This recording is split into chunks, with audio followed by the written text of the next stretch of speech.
This program was produced with support from the Florida Department of Education.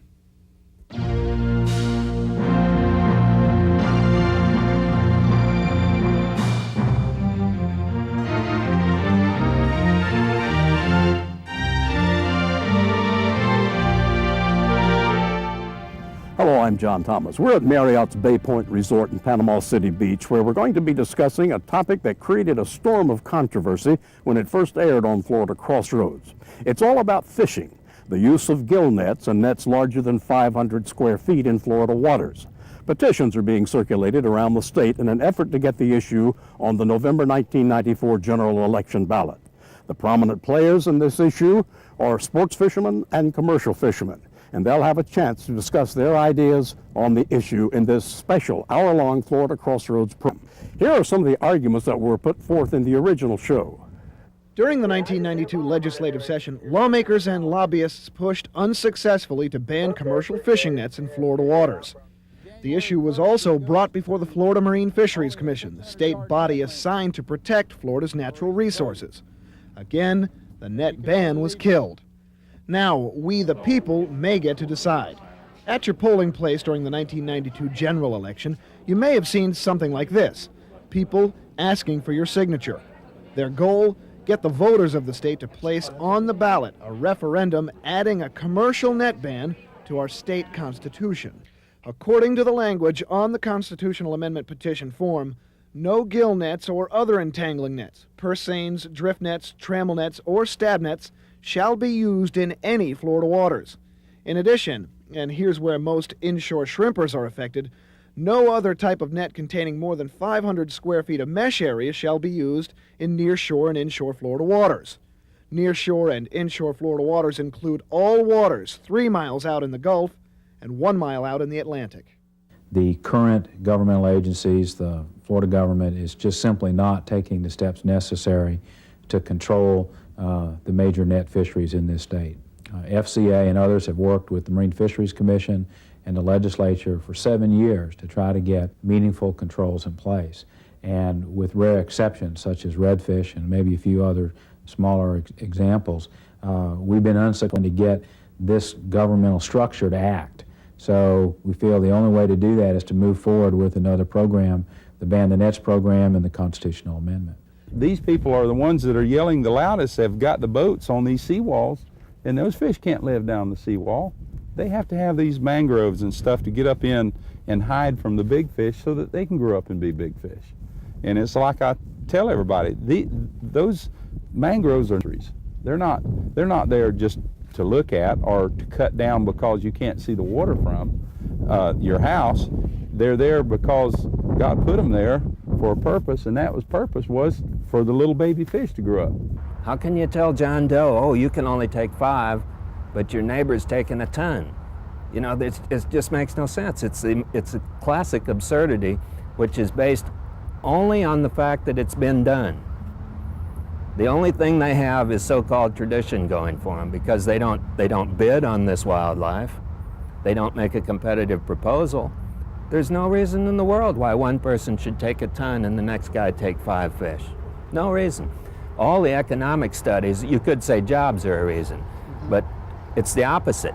All of the economic studies show that you'll have more jobs with a thriving recreational fishery. We're looking at a loss to the state of Florida of a little over $500 million in direct and indirect loss, and that goes all the way from the fisherman on the boat to the seafood market to the restaurateur that's going to have to buy an imported product, the whole gamut. You're looking at about 25% of the value of the seafood industry in Florida being lost if this were to happen. Let's begin our discussion this evening by inviting our guests. We have invited 4 people here who are very prominently involved in the commercial and sport fishing world in Florida. To my right is Ted Forsgren. Ted is the executive director of the Florida Conservation Association. Next to him is seated John Brownlee, chairman of the Florida Conservation Association. And to my left, there's Mark Taylor, a commercial fisherman, and he's a representative of the Organized Fishermen of Florida. And seated next to Mark is Tom Murray. He's an economist, and he's with the Seafood Consumers and Producers Association. Ted, since your organization is a leading force in this initiative, why don't you explain to us, to get us started, just what it's all about, what it involves, and why it's necessary? Be glad to. First of all, we appreciate the opportunity to be here to discuss this issue. Florida's coastal resources are very important. Our multi-billion-dollar tourist industry is very dependent upon abundant fish and wildlife and other environmental resources, and Florida is the home of many rare and endangered species. Green sea turtles, birds, a whole host of important living animals.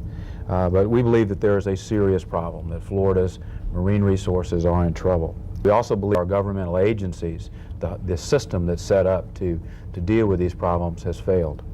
And time and again, we've seen fishery management plans fail. We've seen different fisheries collapse one after the other.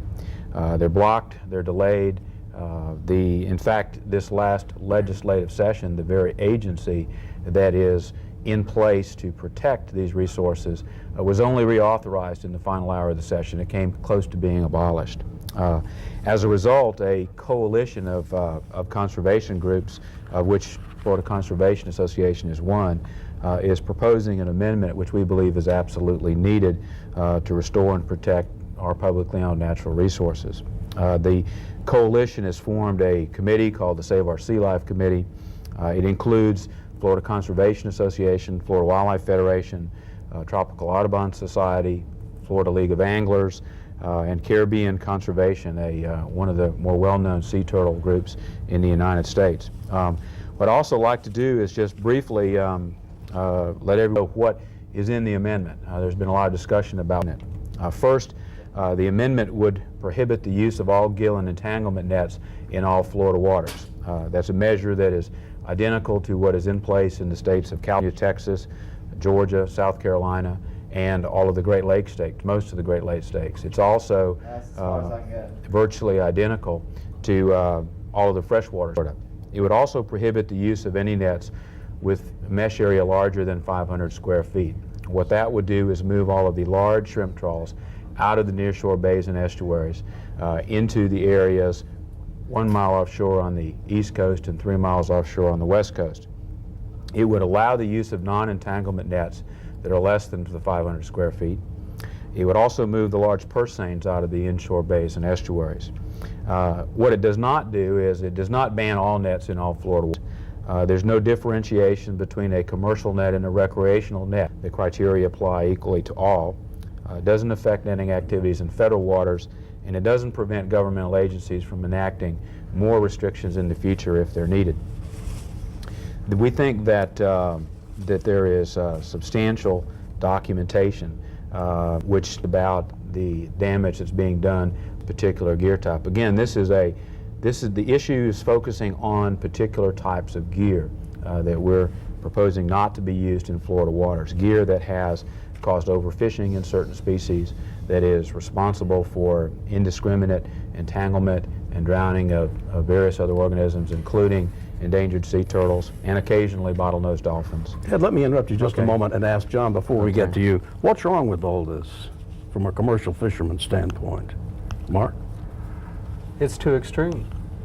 We are not living in a world of unregulated fisheries, uncontrolled fisheries. If we were, then maybe it would be necessary, but we are stringently regulated. The Commission, in its 10-year tenure, the group has enacted almost 200 rules on top of already existing regulations put in place by the legislature. We are heavily regulated, and most of the examples that they are using to justify this movement have been corrected or are being addressed currently, and it's just unnecessary. It's a radical solution to a problem that we've shown regulations work. Elimination is entirely different from regulation, and myself as a commercial net fisherman, fourth generation, most of us are multi-generation families. This is a traumatic experience just to face the threat of this. This is something that we are looking at and wondering, what do we do? You know, we've never done anything else. Is this the right thing to do for Florida, to do away with a heritage, a culture forever? And why? Are we doing it for the right reasons? Is it really that necessary? Why can't we regulate the fisheries? So I think it's an extreme approach. I think it's a greedy and selfish approach by the recreational fishing community. Not so much, remember, this is spearheaded by recreational fishing organizations primarily and recreational fishing magazines circulating the information about their stance. This is an allocation issue more than it is a conservation issue. John Brownlee, elimination versus regulation. How would you answer that? I think that the regulation that Mark talks about is not working. I think there's a lot of evidence of that, and it should be noted that the organized fishermen of Florida have fought against these regulations at virtually every turn. And the regulations that they have proposed, some of which have been enacted, have not decreased the catch. And that's what's important here, decreasing the catch. The pressure on the fish stocks from both commercial and recreational sources is just too great. There's too many fish being killed and taken out of the water. And what we need to do is decrease this pressure, and what our belief is that these governmental agencies in charge of regulating the fisheries have been unable to do so. And they've been inefficient and hampered by political divisiveness and heavy lobbying pressure from the commercial industry in a large part, and unable to do anything meaningful. And what we see is across the board declines in many of the important species that are important to Florida. Forage species such as mullet, which are basic to the food chain, the largest net caught fish in poundage-wise in the state of Florida, is in decline. We see this across the board. And when netting pressure is removed from fish stocks, we see these stocks rebound in a relatively short period of time. It should be noted that the insinuation or the accusation that this is somehow a greedy grab for the recreational angler to get all the fish is simply untrue. This is a resource issue. Nothing is more basic to the heritage of Florida. And I am also a multi-generation Floridian, native Floridian. And nothing is more basic than fishing with your family in the Florida waters.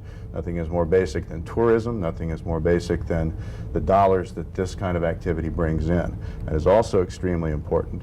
And I think that Mark, basically, you sell your people short when you say they can't do anything else for a living. There will be a shift if this is enacted to other types of fishing. And I think the commercial fishing industry has shown itself over the years to be, the net fishing industry particularly, to be resourceful and adaptable to different regulations, different things that have occurred. And I think that many of them will remain in fishing and be a viable seafood producer in the future with less destructive means. Tom Murray, how do you respond to that? Well, I'll respond by congratulating you on the name of this show, Net Loss, Net Gain. I think it is very appropriate in terms of public policy to look at the pluses and minuses. And when you sit down and look at the pluses and minuses of what is proposed by the SOS referendum, I think you'll see that the net gains, if you will, are entirely illusory and speculative based upon information which we have compiled from federal and state agencies.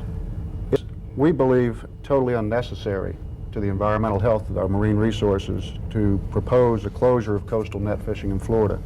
We believe that reasonable management and use of renewable resources is not in conflict with protection of marine resources as well.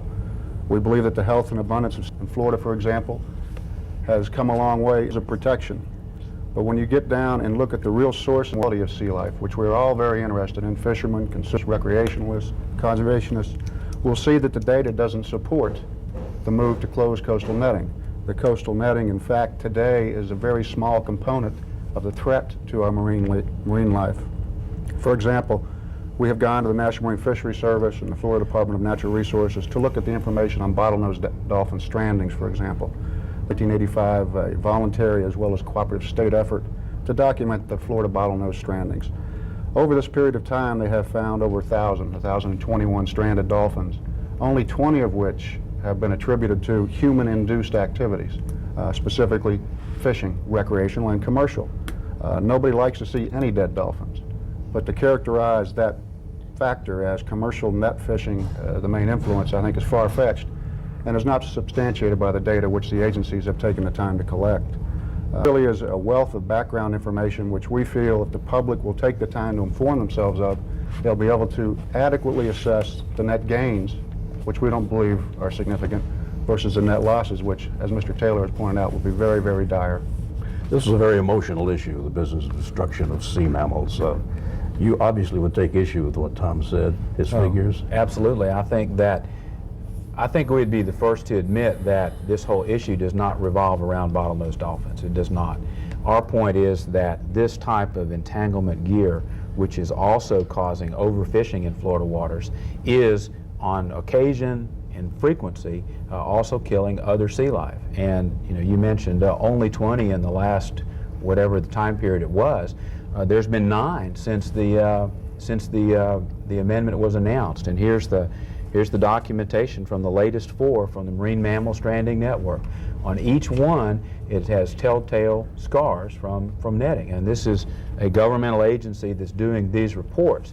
Now, you also say that that's not very many. Well, part of the problem is many of these carcasses are found in a severely decomposed state, and you cannot tell how the animal died. But our point is not that there are massive kills of bottlenose dolphins. Our point is that there are kills of dolphins. Mark mentioned that these measures are somehow radical, somehow extreme, that are in the constitutional amendment. We don't believe that they are. The other states, Texas, California, South Carolina, Georgia, Great Lakes states, that have all enacted prohibitions on the use of entanglement nets, they weren't considered extreme or radical when they were done there. The measure to move shrimping out of the inshore bays and estuaries is becoming a common practice. It actually enhances the yields in shrimping because the shrimp grow larger, they migrate offshore, they're caught at a larger size. And the Marine Fisheries Commission themselves just recently, within the last few months, prohibited all purse seining within Tampa Bay and to waters 3 miles offshore because 2 fisheries collapsed in Tampa Bay, sardines and menhaden. What they chose to adopt was precisely the measure that's in the amendment that's being proposed. So we don't consider those measures to be radical extreme. We consider them to be absolutely necessary. John, is that logo of the dolphin in the net, is that a play on emotions? Or? Certainly the dolphins in the nets is a significant issue. There are, no one has said that it is the leading cause of dolphin deaths or strandings, but it is significant. It's an endangered, it's a species of concern, not an endangered species. It is something that the public is keenly aware of and interested in, and it needs to be brought to the forefront. But it is not the main issue. The main issue is fish. The main issue is that too many fish are being taken out of the water. How are we going to correct that? It's our belief that if we don't do something, as Mark says, I don't believe this, we think this is a necessary correction to get back to a point where we will have a sustainable and viable commercial fishery on into the future. It should be noted that we have not recommended the elimination of the commercial fishing industry as some of the netters have charged. We fully hope that there is a viable hook and line fishery, a fishery that uses handheld cast nets perhaps, that is sustainable. But it's our belief that if this isn't done, that sooner or later the fishery is going to collapse anyway, and the same people that Mark feels strongly about, and justifiably so, will be out of business anyway. Mark, when you look around the state and look at the various fisheries, how do you assess their condition?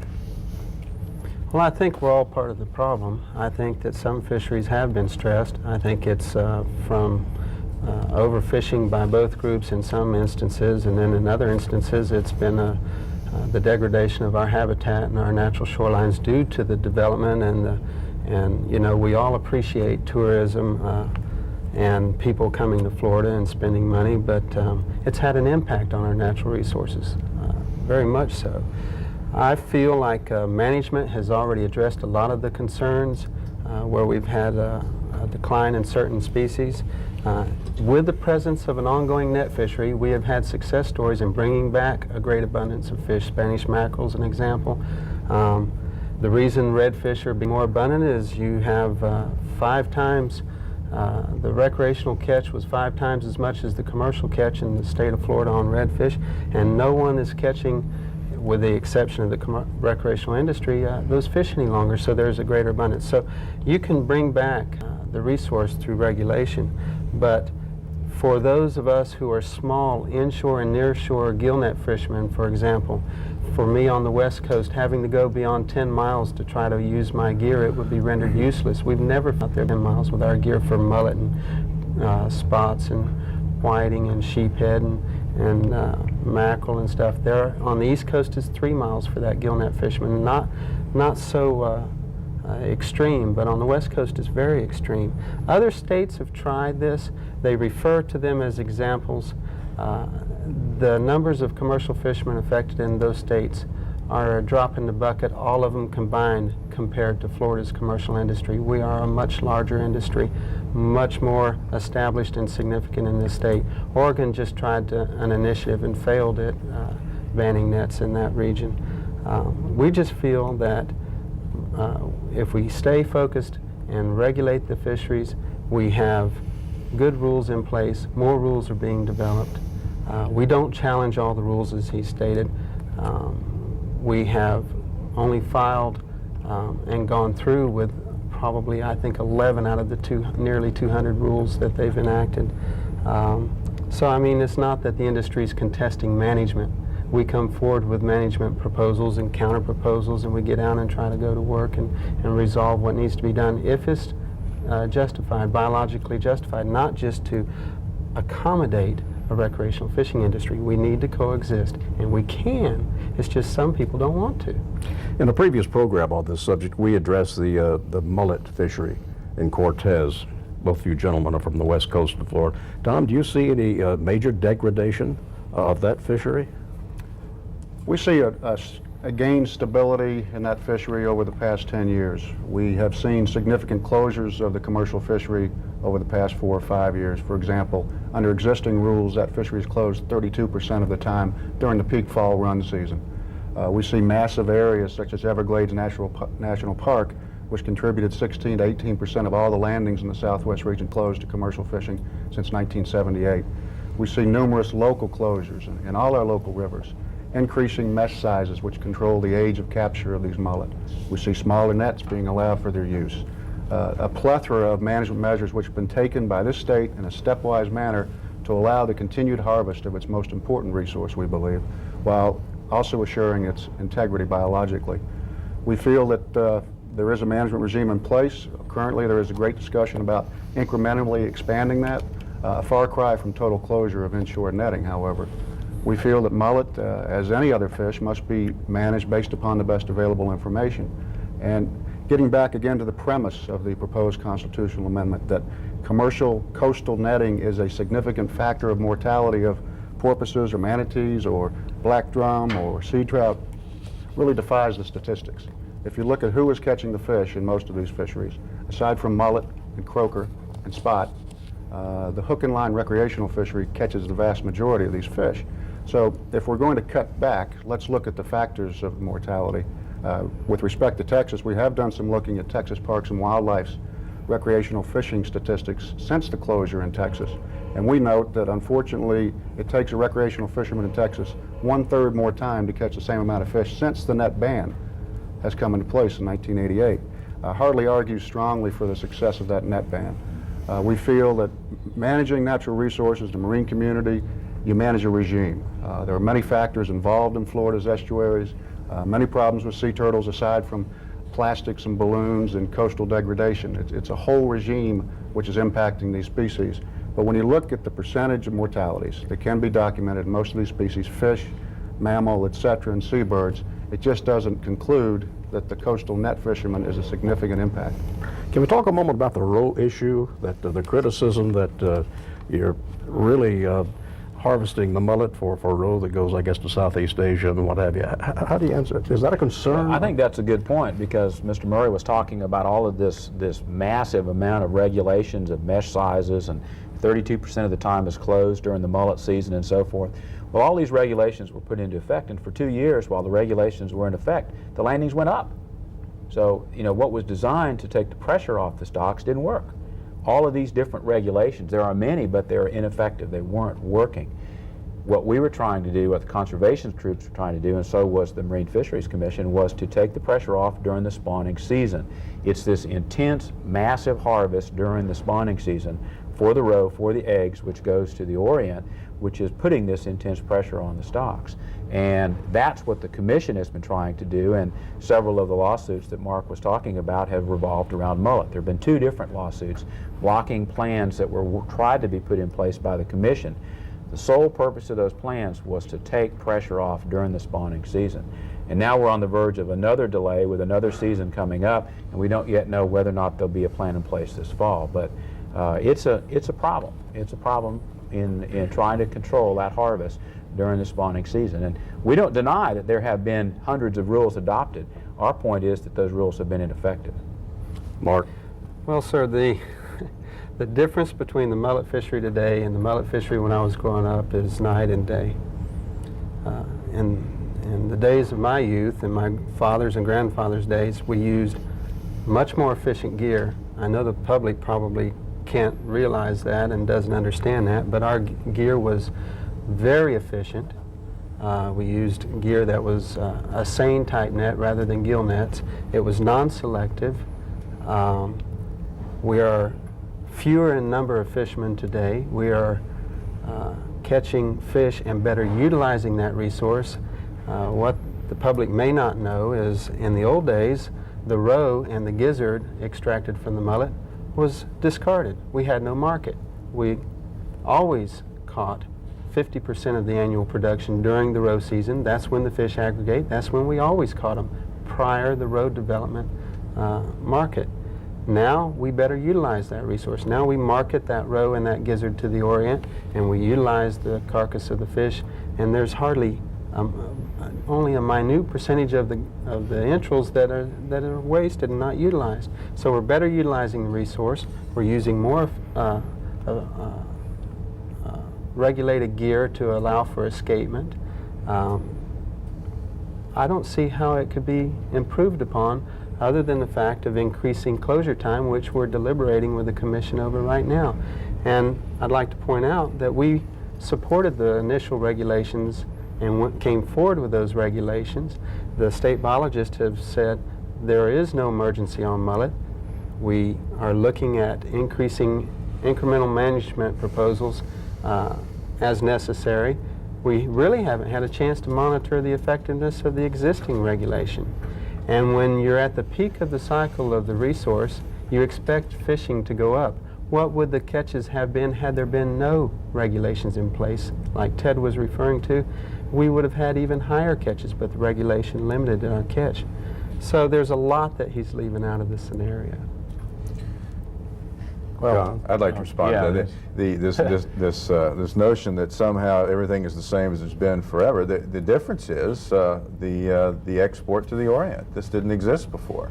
The mullet roe has become a delicacy in the Orient and sells for, I believe, $8 a pound right off the boat in the good season, and 80 of those fish are discarded for crab bait. And if this is a good use for the resource, I can't see as how it is. We hear a lot about mullet being used to feed the needy and the poor, and yet this is going for bait and basically a discard fishery. And it is being utilized and not dumped, and so I guess you could say that that's good.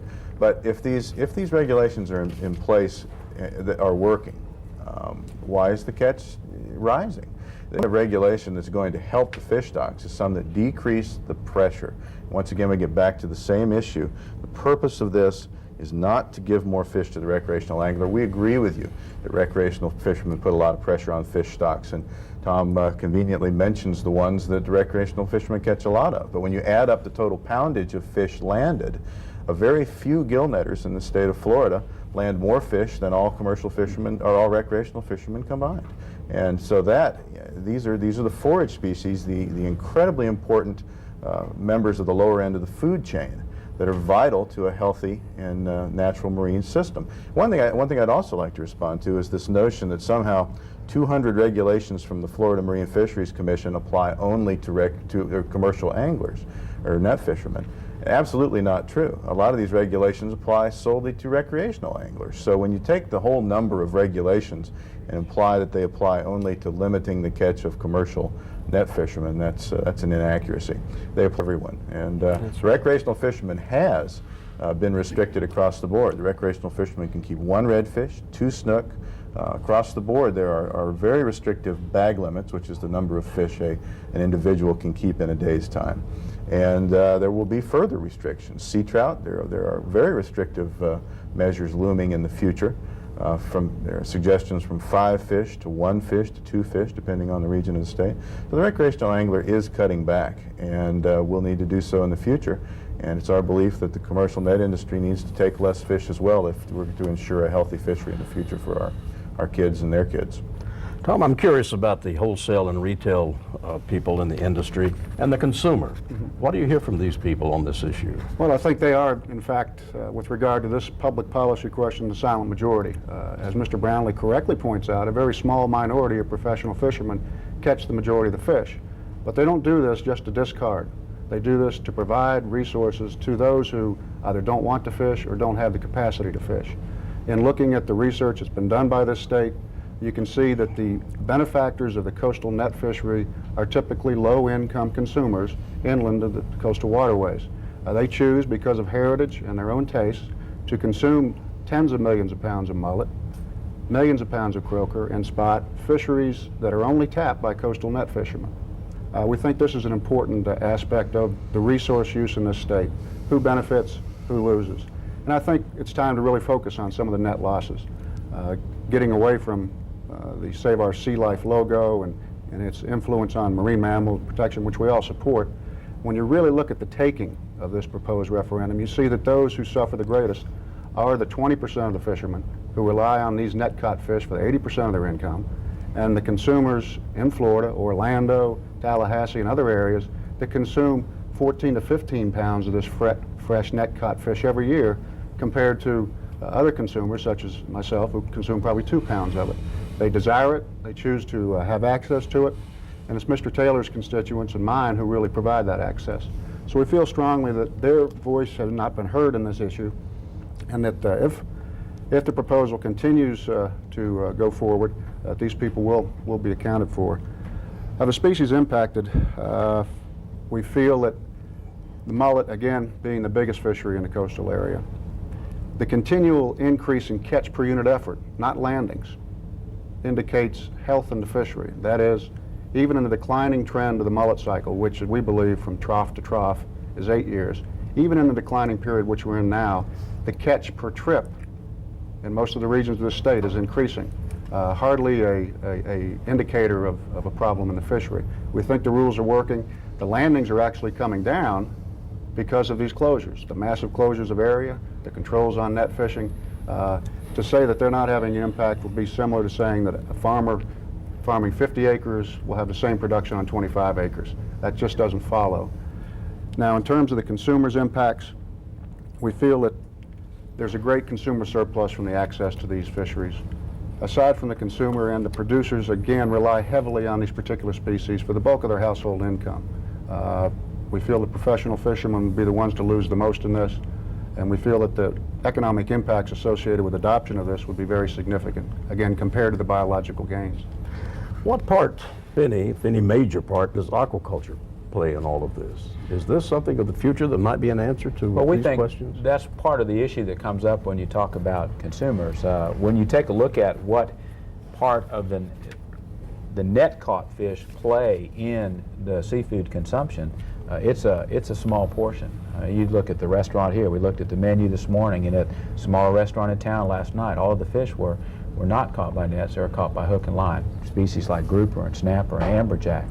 And aquaculture, particularly in terms of catfish, more catfish are produced by aquaculture. Now salmon aquaculture is coming up. I mean, it is just like the turn of the century. We can no longer go out and heavily depend upon wild stocks to feed people. It's just, and the oceans are not inexhaustible, and that's something to come up. One other point I wanted to make is, we were talking about small numbers of individuals, and nobody threw out this number. What is amazing, and Mr. Taylor was talking about, they don't catch fish the way they used to, but in the state of Florida in 1991, 429 commercial gill net fishermen, 429, caught 24 million pounds of fish in the inshore waters.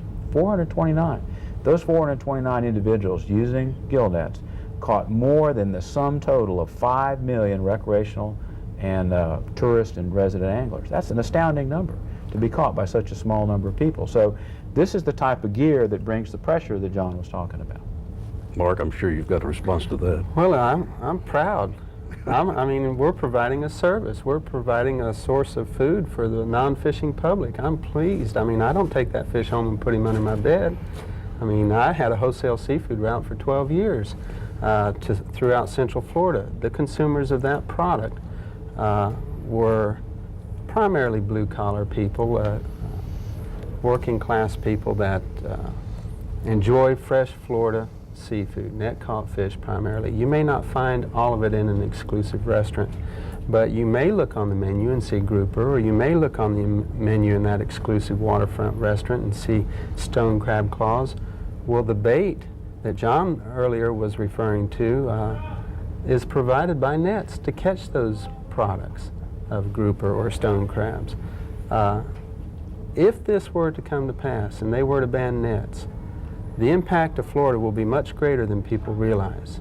It won't be just 450 commercial fishermen. It'll be thousands of people like my parents own a retail market.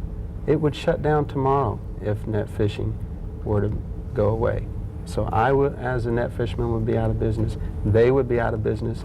My wholesale seafood route that I have since sold would be non-existent. The domino effect that it would have on the support industry, the fish houses, the fish markets, the restaurants that do sell net caught fish, would be tremendous. Millions of dollars annually would be the cost. Is it necessary? No, it isn't. It's just not the right thing to do. I think it's morally wrong. I think that we've been here as an industry for so long, and that it's a part of Florida. I can't imagine it'd be like Texas without a cowboy. I just can't imagine this industry going by the wayside just to accommodate some people. I just think it's a bad program to even consider. I understand the emotion of the issue because I directly am involved, and I understand the public when they take a look at some of these things. But I can give you an example. If our industry were responsible for the manatee deaths that the recreational industry commits annually, we'd be out of business tomorrow for that alone, or the brown pelican, and both of these endangered species. If we were responsible for the mortality of the number of brown pelicans, and I have the statistics here, that they cause annually. I mean, we do annual cleanups of the mangrove islands and seagrass plantings with monies that we put into licenses. And every time we go out there to those mangrove keys, there they are hanging with monofilament fishing line and hooks in their wings. They come back to the key, they get tangled in the mangroves, they starve to death, and that's it. And it's documented, and you can go see it for yourself. If we did those kinds of things, we'd be gone tomorrow. Why is it okay for them? I almost believe that we're scrutinizing the wrong industry here. I mean, I'm not advocating doing away with anybody, but I think that we need to understand who's really causing the impacts here. Recreational fishermen have had problems along those lines. You're absolutely correct. It has absolutely nothing to do with this issue we're talking about.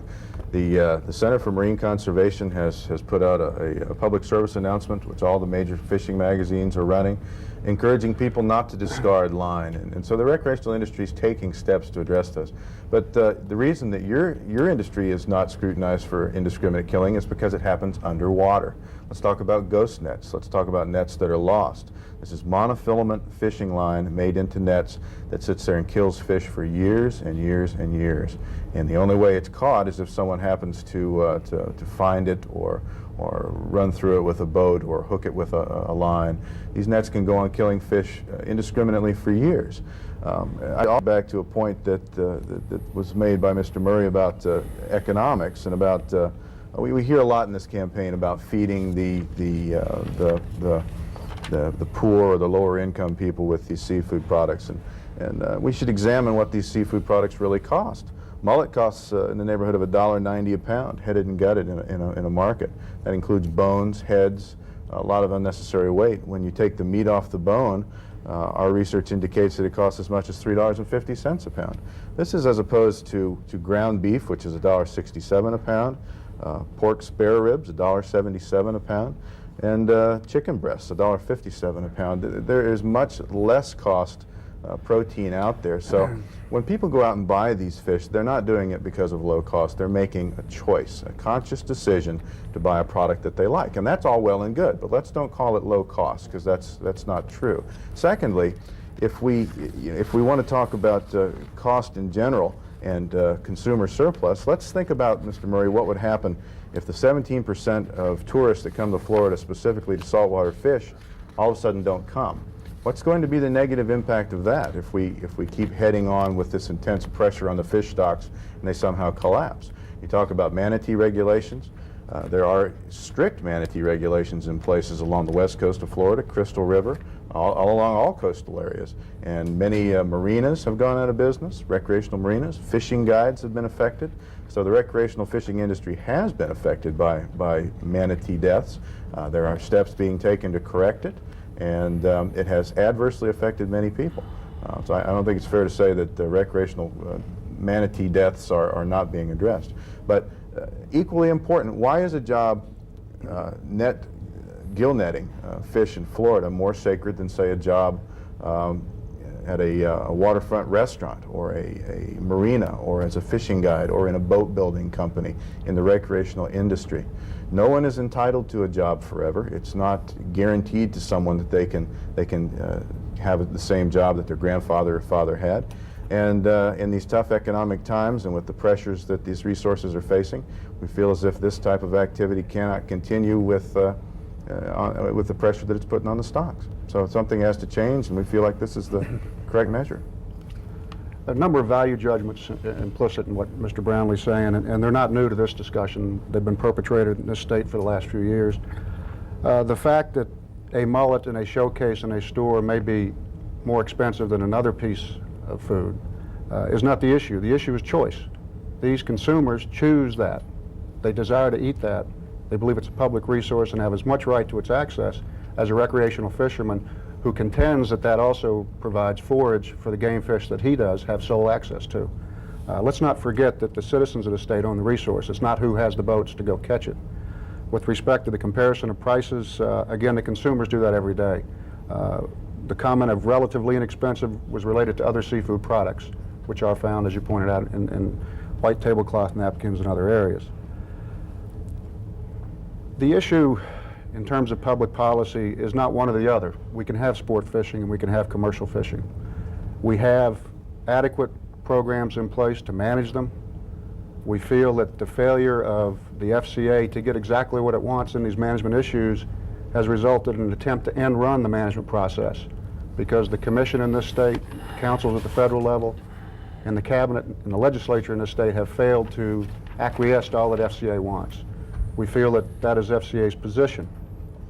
Management for the greatest use, the greatest people, is possible in this state. Again, in coming to think about this show, it seems in the public's mind the key issue is not allocation of finfish resources. The key issue is the health and integrity of species of marine life that depend upon our coasts. Manatees, porpoises, brown pelicans, all of these species are of great interest and value to all the state. I think the people in the state want to see really what this referendum would do to help those species, not who spends more money in the state of Florida. With respect to your figure on 17% of the tourists coming to Florida to recreational fish, that's wholly unacceptable. Our Park Service in this state, Tourism Department, every year survey the reasons that people come to the state of Florida. Saltwater recreational fishing is at best 9th or 10th from a whole host of other activities. I guess you can make the same argument for recreational fishermen that you're making for seafood consumers. Why don't they eat something else? Well, why don't recreational fishermen go freshwater fishing? Or why don't they play golf? Or why don't they do something else? It's because they choose to recreational fish and they have the right to recreational fish that they seek access to it. We want the same thing for consumers who, for one reason or another, don't have access to this public resource. If I may respond to that, the issue is indeed cost. You brought up low cost to low income consumers. So, I mean, that doesn't make sense according to these numbers. And once again, you know, Tom, you've brought up the fact that we're out to end commercial fishing. Simply untrue. What the dilemma we have here is that our opponents keep trying to bring this back to an us versus them, commercial versus recreational, a user group conflict. It's not. This is a resource issue. Nets don't need to be in estuaries. Nets don't need to be on breeding stocks of fish. They need to be out of there. Estuaries should be left alone so fish can propagate themselves, replenish themselves, and it's just not a place where they need to be. These fisheries that you mentioned, mullet, you mentioned people that don't have boats. Many of the FCA members don't have boats. They fish from shore, go to a jetty, go to a pier. Many of them cast net for mullet right off the beach. You don't need a boat to cast net for mullet in many of the areas of Florida. And we also believe that the commercial fishing industry will produce many millions of pounds of mullet with handheld cast nets once this measure is enacted. So to say that the commercial industry will be ended somehow by this is simply not true. The commercial industry will thrive. Many aspects and facets of the commercial industry will prosper from this amendment. So you know, to say that it's across the board bad for commercial fishing, simply untrue. It is the removal of a piece of gear from the commercial fishing industry, simply and totally. And then it's a resource issue, basically. The prospering issue brings around the question of all this talk about compensation that went on in the legislature last year. How would that work, and why is it necessary? Well, how it would work, we don't know yet, and Mark is in the middle of this, but let me suggest that the compensation issue, we believe, is a red herring to distract the public from the real public cost associated with this proposal. How it will work will depend on what happens in the legislature. But I know Mr. Taylor has a lot of thoughts about his livelihood being compensated for, so I'll let him address those. Well, I don't see how we could be compensated. I've spent, and as an example of most fishermen, we've spent all our lives accumulating gear. That's what you do. You start out small and you work your way up and accumulate gear. All of it will be rendered useless. Every single piece of equipment I own will be rendered useless if this passes. And it will not be adaptable 10 miles offshore. You can't modify it. It'll be rendered totally useless. Does the state want to pick up the tab on that? I mean, and are they going to retrain me? I've never done anything else but commercial fish, as most of the fishermen, full-time commercial fishermen in this state. I think that the cost to the state of Florida during the economic times that they mentioned, it's surely not appropriate. It's going to burden Florida's workforce for all of us to have to go out and try to find jobs. Not just 400 or 500, thousands and thousands of people in the industry, the support industry, that would be searching for jobs. I don't think anyone within the industries is optimistic about moving into another field of commercial fishing or just another aspect of commercial fishing, as Mr. Brownlee suggests, because I don't see any other avenues for me. And believe me, we've been searching and wondering just what we would do. It's just not available to those of us that are inshore and nearshore fishermen. There are rules that have been put in place. As of January 1, they were referring to ghost nets. Now we have to tend our nets. We can only fish one at a time. We have a net length limit, that we didn't used to have. They have to be marked. And ghost nets are not something that has ever been that prevalent in Florida anyway. You've probably seen it on television programs where they've had ghost net problems in the drift net fisheries of the Pacific and other parts of the country. It's just not that prevalent, and obviously with the new rule in place, it'll be all but taken care of. I'd like to point out that I don't want to be compensated. I want to continue to fish. I want to work at what I know best to do. I feel proud of what I do. I think all the fishermen feel the same way I do. We're a service, providing a service. I know that when they were seeking whether this initiative was legal and met all the criteria, Florida Supreme Court justices noted that this was not the place for fisheries regulations to be handled, not amending our Constitution once again. So I think the public is not ready to say, okay, let's dump all these people out there and try to find them a job, and let's start importing frozen seafood from another country when we've got fresh local product here available, and we can continue to have that product in spite of all the pressures. We can continue to have that product throughout if the proper regulations are enacted, as they have been in the past and as they will continue to be in the future. That is the answer, not eliminating one group. Or I would never advocate eliminating the recreational industry, and I surely wouldn't find justification to eliminate our industry. Ted, is a compensation program on your agenda, your group's agenda? Yes, sir. Let me follow up on one point, too, in terms of the ghost nets. Mark refers to this new rule that went into effect on January 1 requiring people to tend their nets, that this will somehow prevent ghost nets. That's just not true. We've got the documentation here that 5 days after the new rule went into effect, 2 mullet boats abandoned 500 yards of net right off the Boca Grande. And on February 20th, 2 months after the rule went into effect, one of the largest gill nets ever abandoned in the state of Florida was found in Islamorada, 1,000 yards. So the problem continues, and there are abandoned nets all over the state, regardless of the rule that just came out. In terms of compensation, the Florida Conservation Association has been on record since we began issues involved with eliminating the gill and entanglement nets from Florida waters that we favored some form of compensation. We are the only group in the state of Florida, and I checked with the Marine Fisheries Commission yesterday, that has provided written recommendations of what we recommend. We recommend that only those fishermen who are directly affected, that are net fishermen, be compensated. Those are the same as those that were compensated in California. Now remember that most of the states that eliminated gill and entanglement nets did not provide any compensation whatsoever, because you're talking about dealing with the harvest of a publicly owned natural resources. We have indicated that we would support a surcharge on saltwater recreational licenses of $3 a year, that similar surcharges on other licenses, and that would, by the Commission's estimates, create $10 million. And we believe that that is a good start towards some compensation. And I believe, again, as John said, is that this is not elimination of the commercial industry in Florida. This is removing a gear types of gear, converting to either other occupations or other types of areas of the commercial fishing industry.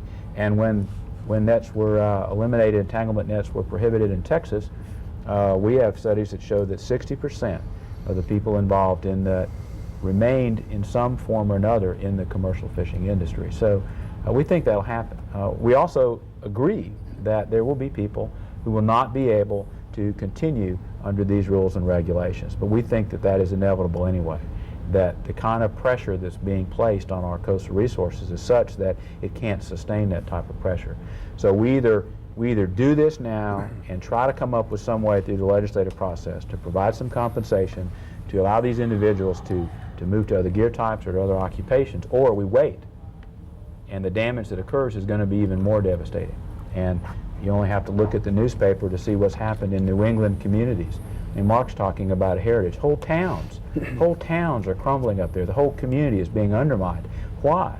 They failed to protect the fishery resources that those communities depend upon. Those New England communities are collapsing because they failed to protect the fisheries. And that's what we hope to prevent. We hope to do something now before it's too late to protect our fisheries. We're almost out of time, though. Could we get sort of a wrap-up or a summation from each position that's represented here for us? Mark, you or Tom, one or the other. Yes, sir. I'll do a little bit and then let Tom conclude. Okay.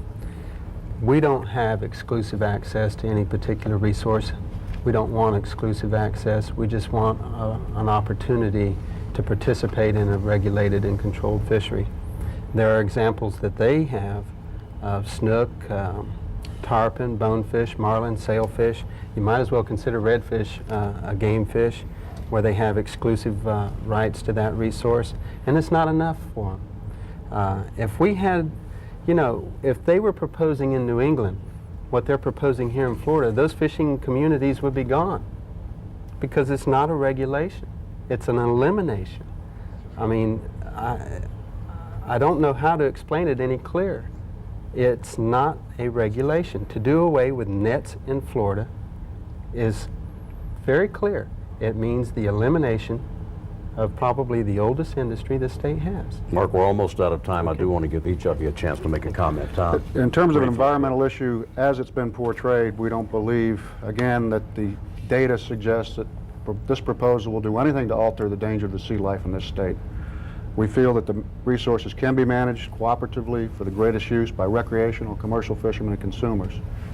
We feel that this state has taken great strides in the last 10 years to improve the management of the resources, and continuation of this program will ensure what hopefully FCA really wants, and that is the protection and maximize use of the resource. Thank you, Tom. John Brownlee? That is what we want. We want protection for the resource. We feel, though, that the pressure in the current scenario is too great.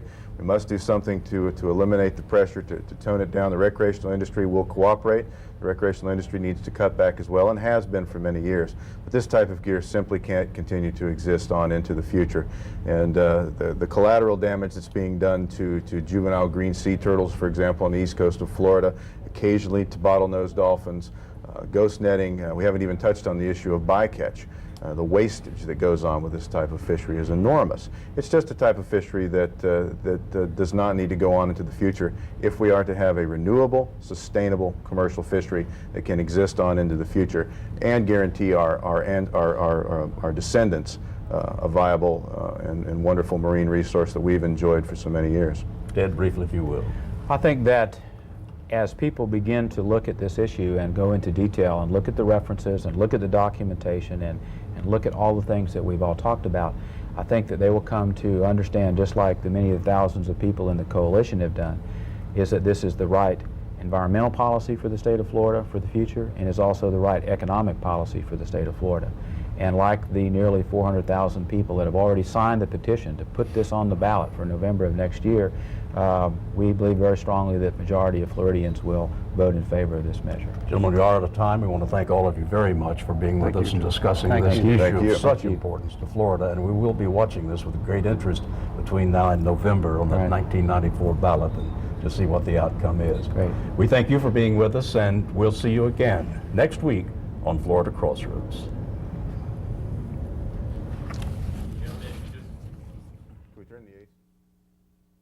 Marriott's Bay Point Resort near Panama City Beach graciously provided the accommodations and facilities for the production of this Florida Crossroads special. Docker's Grill and Pub at the Bay Point Marina was the site of our production. Marriott's Bay Point Resort is located on a tropical wildlife sanctuary overlooking St. Andrews Bay.